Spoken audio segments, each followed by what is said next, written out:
Hello and welcome to Business Standard Dialogue. I'm Nivedita Mookerji, your host for the webinar. Today's webinar topic is return of the new net neutrality debate. As you all know, the trigger is a new value-added service launched by a telco, and there are questions around it asking if there is a violation of the net neutrality principle. The panelists are going to discuss the subject of net neutrality. We have with us Mr. Vinish Bawa. Hello, Vinish. Welcome to the show. He's partner and leader Telecom PwC. Hello, Mr. Anand Prasad. He's a corporate lawyer and co-founder of Trilegal and AP and Partners.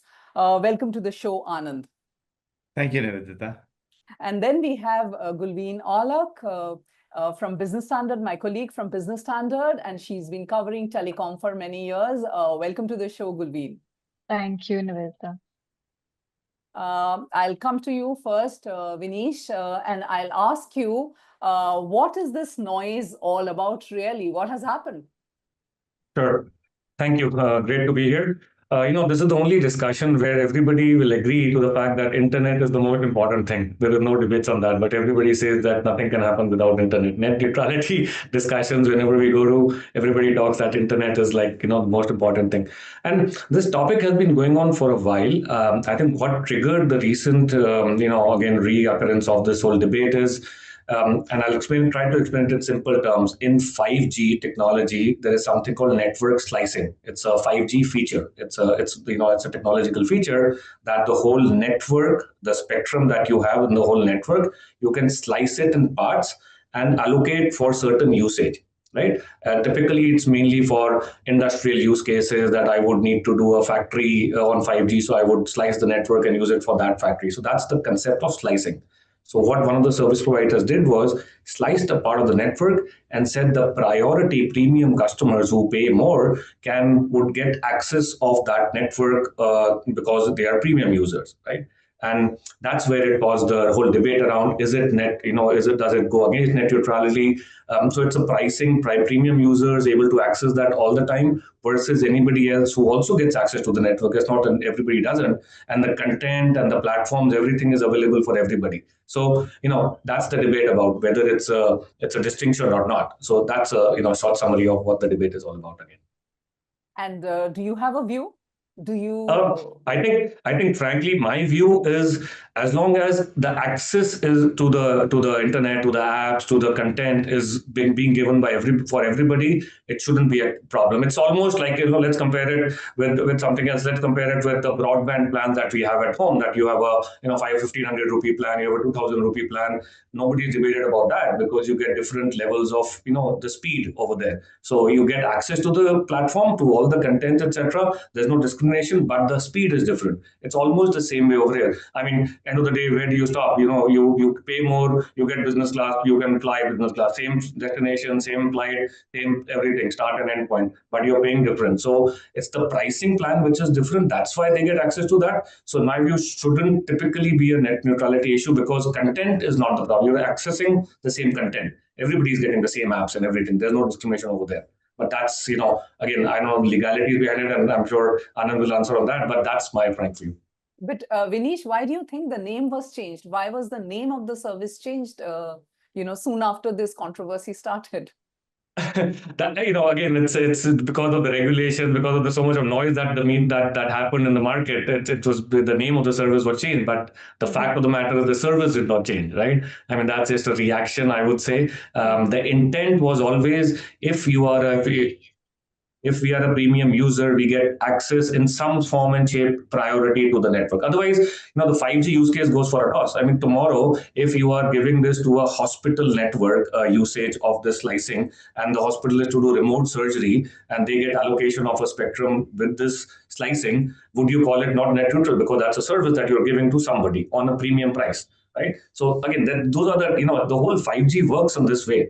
So, and 6G will be even more. So how can you distinguish service which is being offered and people are paying for it versus everybody getting access to it on whatever price they pay, right? You're not stopping the content. Everybody can access internet on a different speed, on a different price. So that's the view. That's my opinion right now. Right. Anand, from the legal perspective, how do you look at it? Is there any discrimination there? Is speed a problem for the prepaid users, for instance? So, I mean, it gets into some philosophical realm, so I'll get into those areas. The question is, if you have 10 rupees in your pocket, how entitled or equality should work if you want to eat at a five-star hotel? So the question is, what should you be paying for what you get as a consumer? Uh, or should it be regardless? Should a service provider or a manufacturer, a goods provider be willing to should they be forced to provide you regardless of the price that they get? So when you look at it from a customer perspective, as I understand it, the entire net neutrality debate initially started from whether content providers could control the speed at which their content would be delivered. So it's more on the content side rather than on the customer side. And therefore, whether the Facebooks, etc., of the world could actually get into deals with telecom Telcos. service providers so that you can sort of look at their apps much faster. There is an element that sort of service providers are now, and that's how net neutrality resolved it, saying that they can't do it. The content service providers can't do it. It had sort of ambiguous language as to it should be non-discriminatory, and it is when they drafted the language, they're saying non-discriminatory in terms of content providers. So whether you could be WhatsApp, you could be a Facebook, you could be YouTube, you could be so you could actually consume more bandwidth, or you could be less bandwidth consuming, and that is where it is meant to be. That is how it was initially envisaged as non-discriminatory. I think what is happening, and we have to sort of see it in context. The fact that it is sort of worded in that fashion, it does not say that it is meant to regulate the Facebooks or the other end of the spectrum.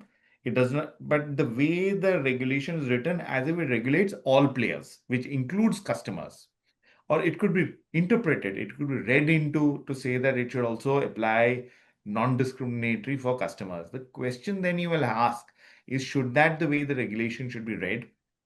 Because should a customer, regardless of how much they pay, should they be entitled to the same service? So should a business person be allowed to charge or provide a customer better service if they pay more? The underlying principle being that there is a base level of service quality that is essential. Nobody can fall below that. Now, above that, there is no regulation. So if somebody pays more, they can get better service. So it does not provide an advantage to the content providers or to the OTT providers, but it does allow certain flexibility on the customer end. And so, sort of, that is, as I see how the net neutrality debate was, that it was initially thought of in terms of more to regulate the OTT players. It is now being used, or it is being argued to say that, and the debate is around whether customers also, at the customer end also, there should be non-discrimination. And that's where I'd philosophically go to. Should there be discrimination based on a customer's ability to pay more money? Should they be entitled to better service or not? Or are you going to tell everybody that regardless of what you pay, you are going to get the same service? Right. That's the principle. You look at it at other areas of the economy. Whether when you go to see a movie, when you buy a more expensive ticket, you get better seats, and if you pay the least, should you get the same seats? So should a movie theater also be operating like that? They also operate under licenses.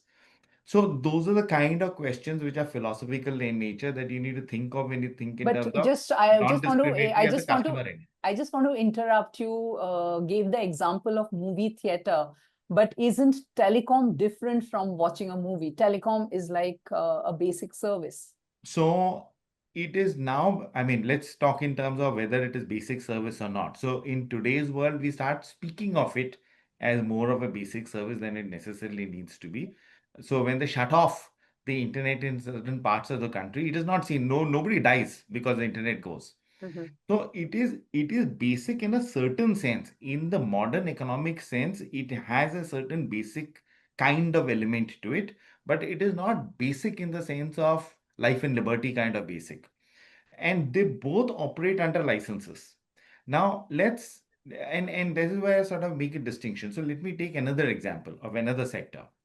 So when you break up the sector, so you say, let's say electricity sector is privatized. And then you say that within the electricity sector, and this is a discussion and a debate, whether I should have distribution companies that sell electricity versus infrastructure providers that actually lay the wire system. And the thought process, if you are going to break it up like that, is for the infrastructure provider to be non-discriminatory regardless of who is the service provider.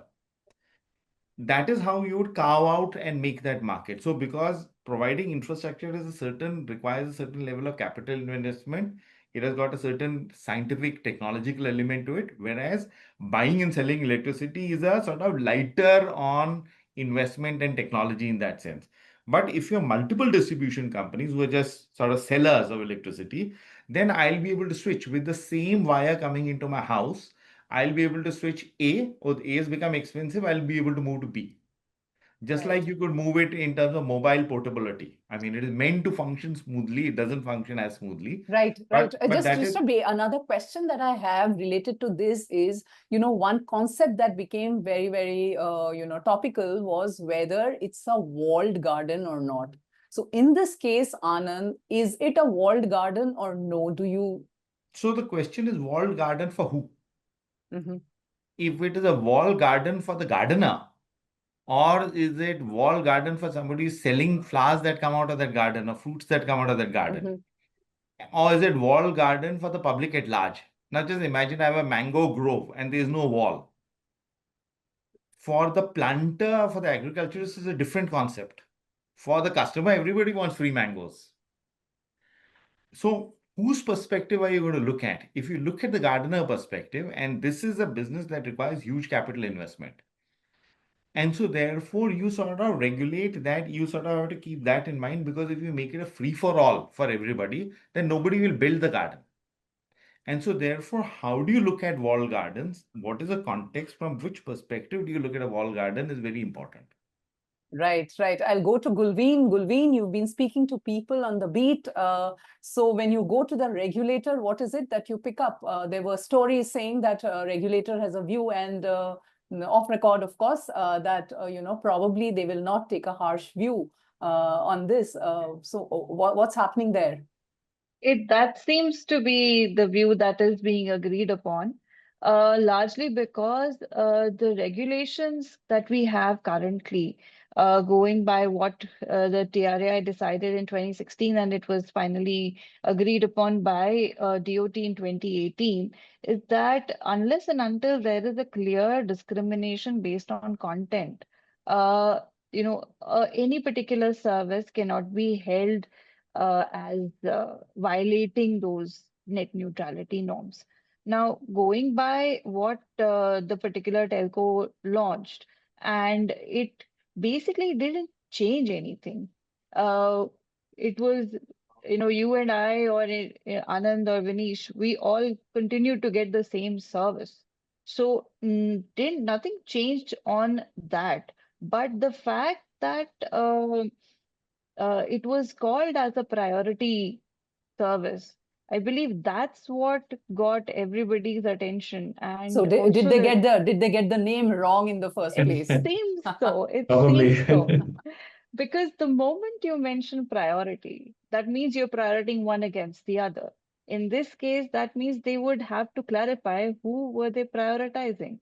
So if it is a particular segment, which is postpaid in this case, postpaid means it's pretty much everybody, it's millions of customers.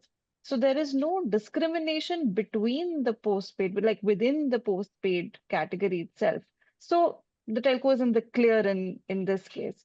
I believe the nomenclature did create an issue, and that is what perhaps a feedback must have gone to the carrier in this case, that maybe you guys should stay clear of that and say something which you are offering, which is fast lane. So I believe that's where we are right now, and we don't see any penal or any legal action being taken against the carrier by the regulator at this point in time. But Gulveen, is there an investigation that is in progress at this point, or is it all done?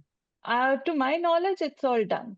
because the issue became so stark so quickly that it got the regulator's attention almost immediately, and questions were raised. We did have a major consultation by the Parliamentary Standing Committee on the issue as well.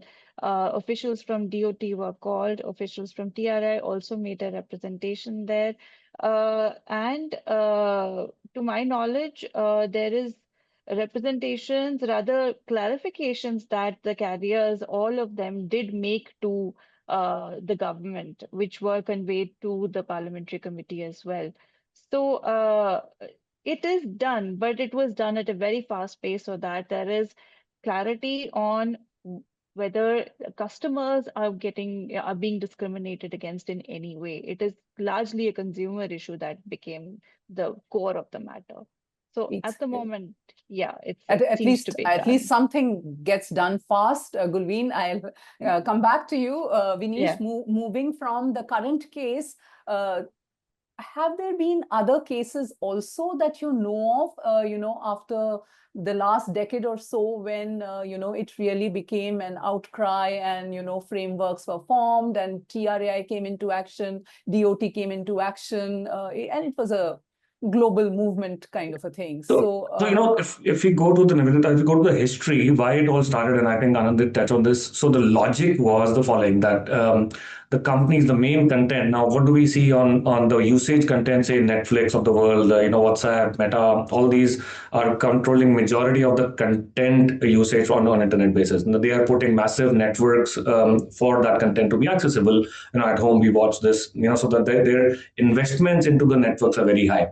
So there was a sort of in certain places it started off that okay, accessibility of the content that I can only see these channels and others apps are throttled down, right? So some of the content companies started doing that. That if you go to the internet, you'll automatically get access to only the YouTubes of the world, or those 4 or 5 main content providers, not the others. That's where the whole debate started. That's where this whole controversy started. That all the other apps which are investing small but they are still content, everybody should get access to that. That's the real problem. It was not the service providers giving that access, it was the content's access. So and that's the whole controversy, this whole net neutrality started.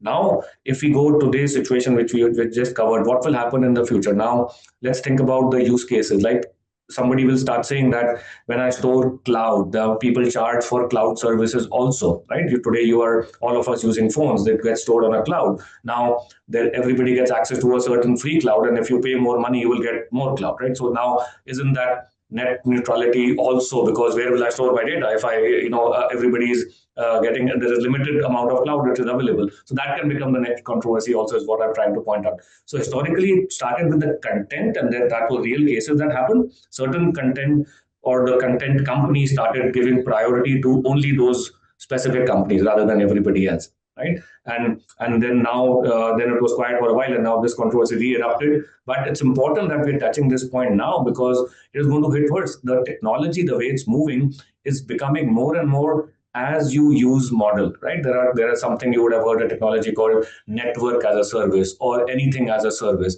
Now if I am a company, I need access to a certain network, I will pay whatever I want to pay to get access on my demand, whatever I need, whenever I need, at the speed that I need, versus somebody else who might be paying less to get based on their needs. Is it net neutral or not? I mean, so this is going to come more and more. There has to be some clarity. I don't know how the regulatory clarity will come, but it's important to get that clarity. Are we talking about the content only, or are we talking about people who provide access to the content? Now, where do you stop? There is a thin line. It can hit the cloud players, or it can hit any of these. As we go forward, this will hit more and more, or can hit more and more. So it's important, it's sort of, if there's some way to table it out. And I always differentiate. It's the pricing versus service accessibility. Price plans will always be different, right? I mean, you 1 gig, 2 gig, there is a base 500, whatever the two gigabits capacity that you can always have everybody access, but you can pay more for more, right? For more access. So that will always remain. It's the price versus service. Service should be available to everybody. You get better priority based on price. I think that's what I would summarize on. And one more point, I mean, the investment, just look at the telcos, the investments, there is so much of capacity demand. We are investing on 5G, spectrum costs are very high, massive demand is happening, and the networks are sort of choking. So to give priority to certain users or certain people who pay more, it's absolutely fine. It's like you're not stopping others from making calls, but you're giving them all access or giving them access to internet on the speed that they're ready to pay for. Otherwise, how will you differentiate in terms of the priority, or it's a wrong word maybe, or the users who are paying more, right? So the availability versus pricing, I think that's the two things I would say, and I think in my view the telcos and the ISPs are fair to do that as long as the content is the same. Thanks, Vinish. Anand, we should carry the discussion from where Vinish left. Price and service, he pointed out, these are the main factors that we should look at. And another important thing that he mentioned is new services, new technologies that are coming up. So, what we did, say, 10 years ago, the legal framework or the regulatory framework, does it need any change? How should we go about it now, so that in future, such cases don't come up and, take up regulatory time? So, so I would say this: nobody is genius enough to draft legislation or law that will provide for everything in the future. And lawyers are bright enough to put holes into everything. So there is a certain inevitability to these debates like this, which are good debates, except I would say that there needs to be, and there is, I would say, there is a framework to resolve that debate very quickly. Because what happens is that the debate lasts for too long, it becomes very detrimental to business. So I'll give an example of something like that. The Universal Access Project, that fund where people are required to contribute, or revenue share of telecom companies, and you decided that it's only telecom services revenue that is part of revenue share, not everything else. Now that debate lasted for decades. And finally, the Supreme Court said it is all revenue of the telecom service provider, not just telecom revenue. Now that is devastating to business, because business moves on the in trying to make a certain product or a service least expensive, most profitable, and it sort of will try and find interpretations that are going to be most effective. Now, they're most effective for their business, but they also, what is effective for business is also very often effective for customers. Now, had they had a larger revenue share, taking into account all the other services that they provided, I'm sure that the value of their services to customers would have been higher than it was. It may have been higher by a margin, very small, not noticeable margin, but it would have been higher. So the problem that we have in our country is the period of time that it takes to resolve, and that's why with the TRI stepping in so swiftly on this particular issue and try and sort of level out the debate is probably the better way to look at things. What might need to happen is to provide greater clarity, is to actually amend regulation rather than just express views that are non-binding in a legal fashion, to actually amend the regulation to provide that clarity. So just provide the clarity in terms of how you think the regulation ought to be interpreted. And so that there is no debate. Otherwise, 10 years down the line, when new services are there, you don't know what happens, how these regulations are to be interpreted. And at that time, there is some court ruling that sort of makes life hell for somebody who's taken a certain view today. That's not the way you will actually run sustainable businesses. We will always be a country that takes two steps forward and two steps back again. So we can't afford to be in that situation. Everybody is racing ahead. We need clarity when it comes to regulation and certainty when it comes to business. So whatever certainty, you don't like it, you want to say, no, no, even customers should be non-discriminatory. They can't be a paid channel that takes things faster. Do it quickly.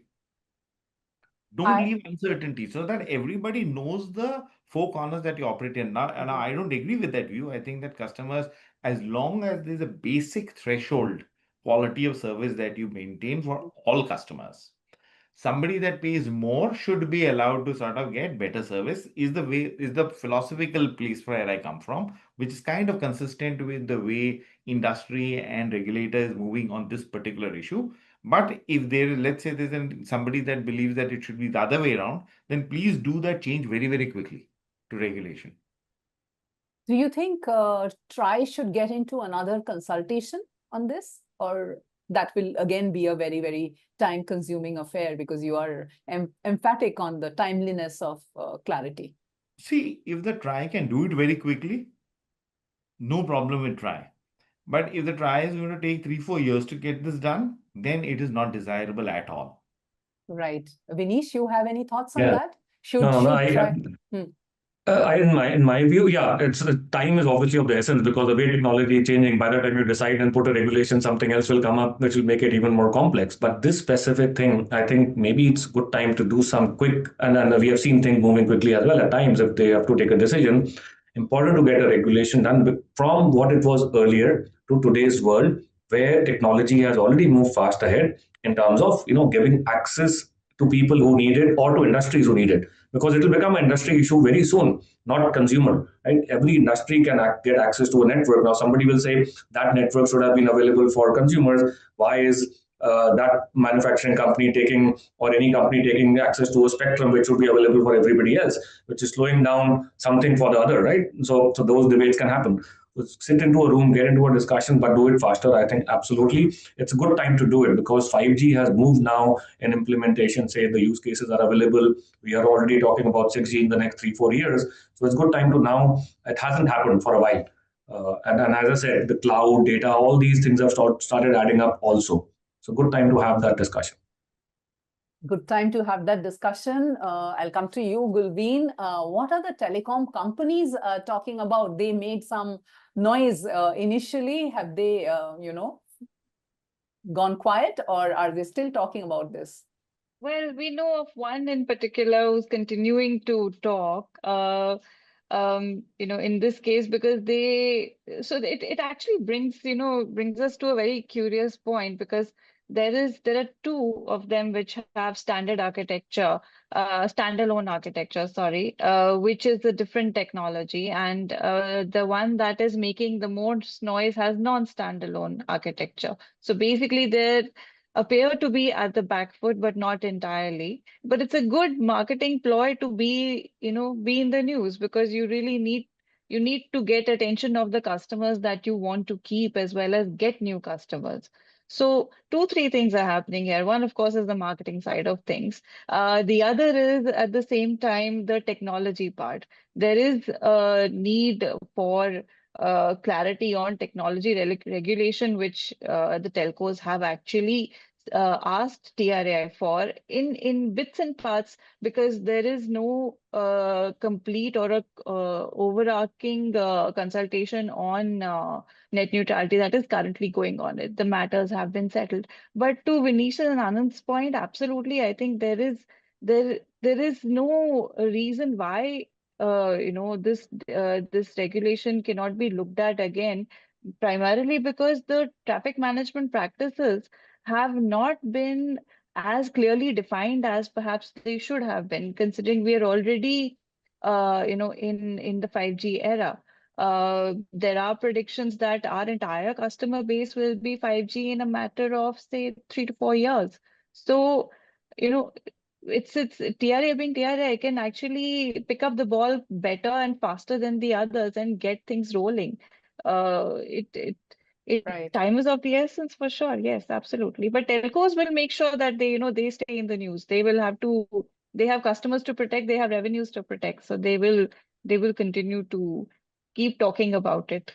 Yeah, telcos will stay in the news. And, interestingly, I was looking at their comments in 2017, I think, in response to the TRAI consultation paper. Vodafone in 2017 said there should be a self-regulatory approach on net neutrality. Airtel in 2017 said he was very emphatic about same service, same rules. Same rule. And Jio at the same time said specialized services should be exclusive in nature, and so they should not really be covered under this net neutrality principles. So maybe views have changed over the years, and it will change all over again. Gulveen, do you have any question for our esteemed panelists? You can shoot. Oh, yes.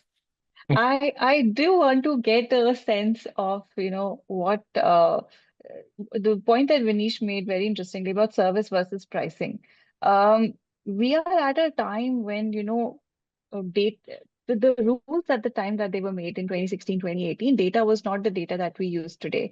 At that time, we were talking gigabytes. Now we're talking petabytes, exabytes, and God knows where it'll go. We have excessive use of AI, which is highly data led. So when we have, and these are services, these are not exactly, this is not tech per se, because the customer has also changed. Everybody is using data first now, then voice. So, should perhaps the legal side of it, the law itself, should we perhaps look at it from fresh set of eyes? Like net neutrality is one side, but does it require a fresh perspective, fresh consultation, completely from the ground up? Of course, timeliness, like Anand said, keeping that at the heart of it. But is that perhaps the law, should it change now, or should we have a new law perhaps? I have a comment, and I know Anand will talk more on this part, but I see what can possibly happen with this if you let the telcos let loose, right? Do whatever, and no new regulations come in. Um, as I said, technology allows you to create spectrum wise, separate the network, etc. for users. Now, what can happen is if there are more users coming on this side, which is technically the priority as we call it, are the premium users, etc.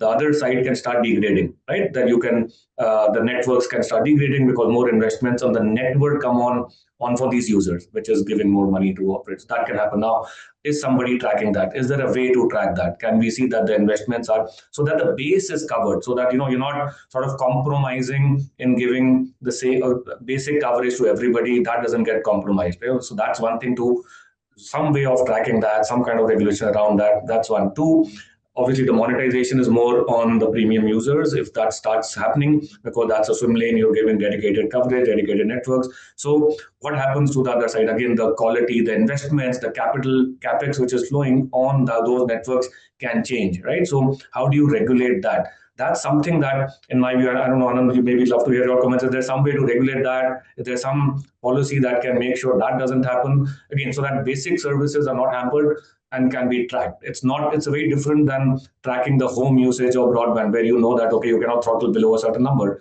When we roam outside, they're all it's a free roaming, right? It's like unlimited data roaming, but beyond a point, you throttle down to the load number, to the in terms of the speed, right? That's still there, but can it go below because you're not paying more, something like that. So there is all that possibility. I don't know how regulatory can do that, but maybe that's a possible issue that can happen later on. But I'd love to hear your views. Anand?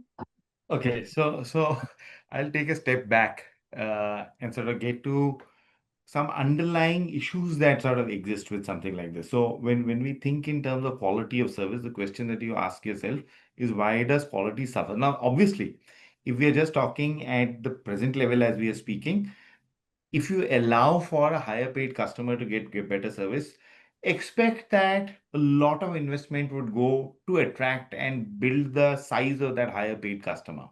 Therefore, the low paid customers will get neglected. Now, the question is it good enough to be able to draft regulation that will say, all right, quality must be X? Now, keep in mind this and remember our lived experience.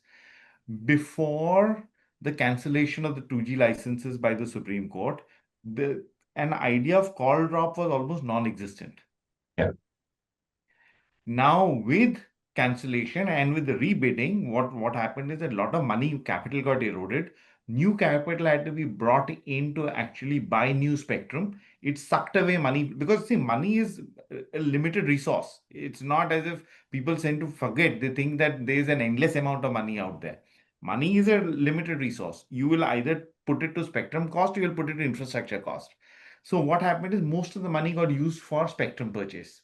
Very little went into infrastructure. And therefore, you started feeling call drops. Now, how much did regulate? Because the regulation was that quality of service must be X. How much could the regulator do with that? So, think in terms of, is regulator and reliance on a regulatory framework enough to sort of depend on the state to be able to create an environment where high quality services are delivered? Or should the state also be thinking of the realities of business, the realities of economics, the realities of money? How do you want people to deploy money? Where do you want people to deploy money more? Should the regulations sort of keep that in mind? So I have always been a huge proponent of actually providing, and many countries have this, is to actually not charge for spectrum. It allows telecom companies to actually make huge investments in infrastructure.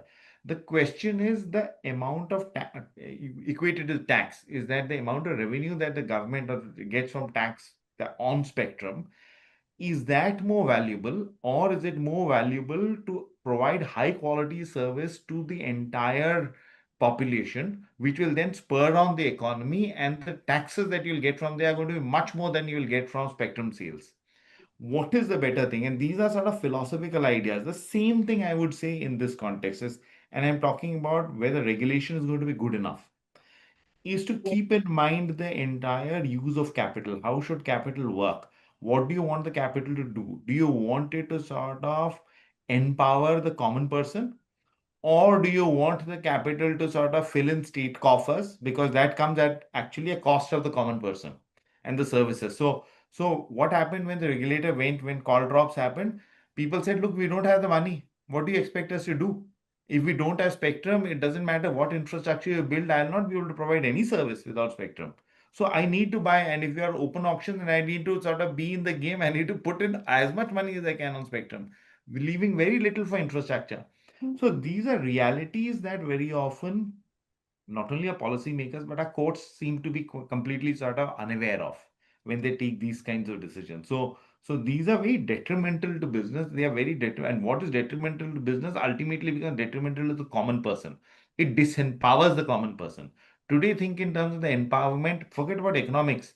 Just a common person on the street, uneducated. You think of the empowerment the person enjoys because of the access of information.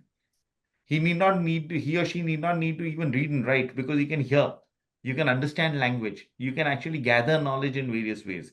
You're actually disempowering him, thinking that high spectrum fees is the only way to go in life. So these are sort of larger philosophical questions, but I would say the same you would apply those kinds of philosophical questions to a situation like this.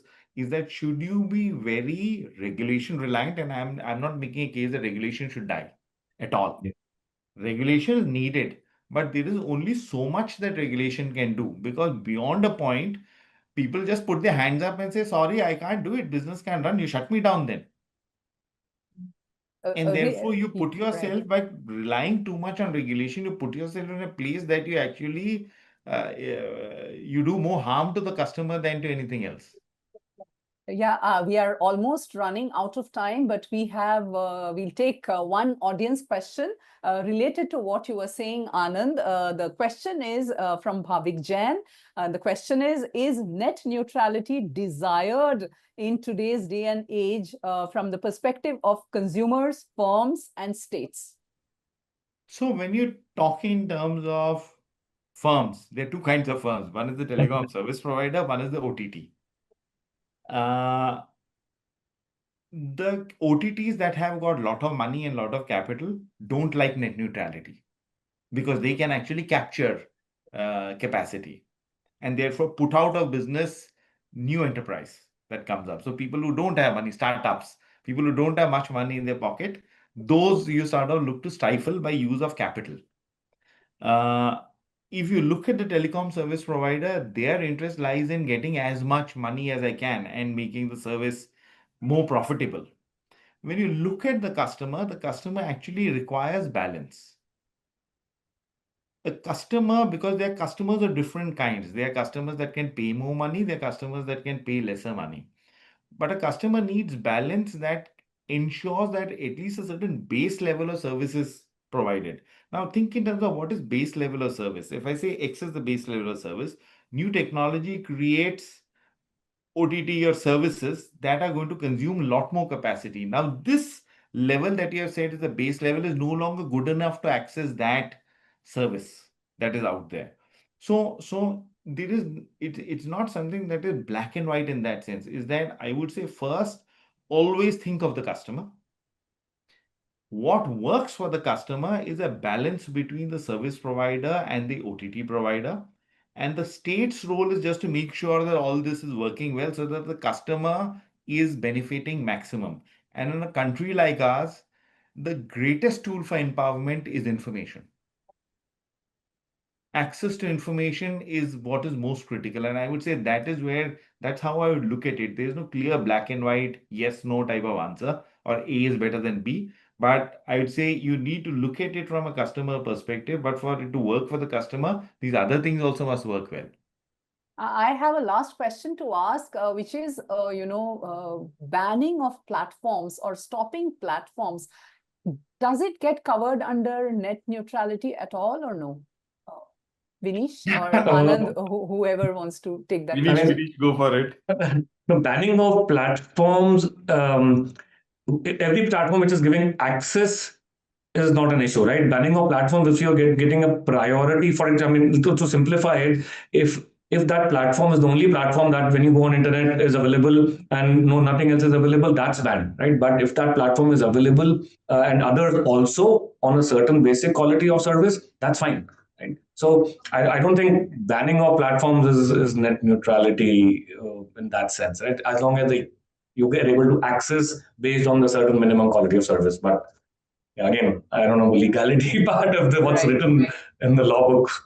Anand, briefly, So your banning of thoughts? platforms, when you think in the context of net neutrality, because there could be platforms banned for various things. Yeah. Net neutrality is essentially a telecom service provider issue. Is that should they be neutral to whoever is using? Banning of platforms comes from the state, but there's regulation around the world that says the service provider can't decide to ban somebody. And so it's not for the service provider. The service provider's job is not to ban anybody. They are not regulator. And if you give them the authority to ban, then because they are a commercial operator, they are not state, they are commercial operator, you'll take money and ban people that you think are not, that give competition to the people that are giving you money. So it's completely undesirable. So regulation around the world doesn't like the idea or sort of limits very much the ability of telecom service providers to sort of do bans. That will be a very slippery slope, and then that will be complete spiral downwards. Exactly. There's no control. So who bans is important. State. Absolutely. We have completely run out of time. Thank you so much, everyone. Vinish, Anand, Gulveen. It was great having you here. And the question that we asked in the beginning, the net neutrality, is the debate back? I think the debate is back. And probably, what all of you have indicated, that there could be, further consultation by TRAI, the stakeholders, and we could look at some clearer concepts around net neutrality, which had started some 1 decade ago, but I think the noise is still around, as we saw recently. Thank you so much, everyone.